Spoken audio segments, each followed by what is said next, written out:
अस्सलाम वालेकुम दोस्तों, मैं हूं आपका होस्ट मोहम्मद रामिश और आप देख रहे हैं हमारा यूट्यूब चैनल। जो दोस्त हमारे चैनल पर नए आए हैं उनसे गुजारिश है कि हमारे चैनल को सब्सक्राइब करें, वीडियो अच्छी लगी तो लाइक करें। तो बात करते हैं गंदम की। तो आज जनरल गंदम सिब्बी गला मंडी में 2870 से 2920, भागनाड़ी में 2880 से 2900, क्वेटा शहर में 2900 से 2980।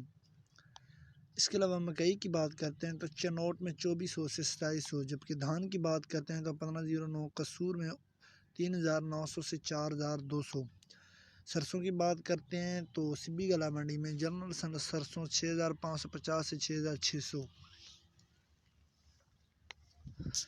इसके अलावा हैदराबाद में 6900 से 6950, कोटरी गला मंडी में 6900 से 6950, कराची में 6900 से 6950, सखर में 7050 से 7100, वाबशाह में 6725 से 6950, उमरकोट में 6725 से 6950, जबकि भागनाड़ी में 6500 से 6600, कोट लालू में 6950 से 7075।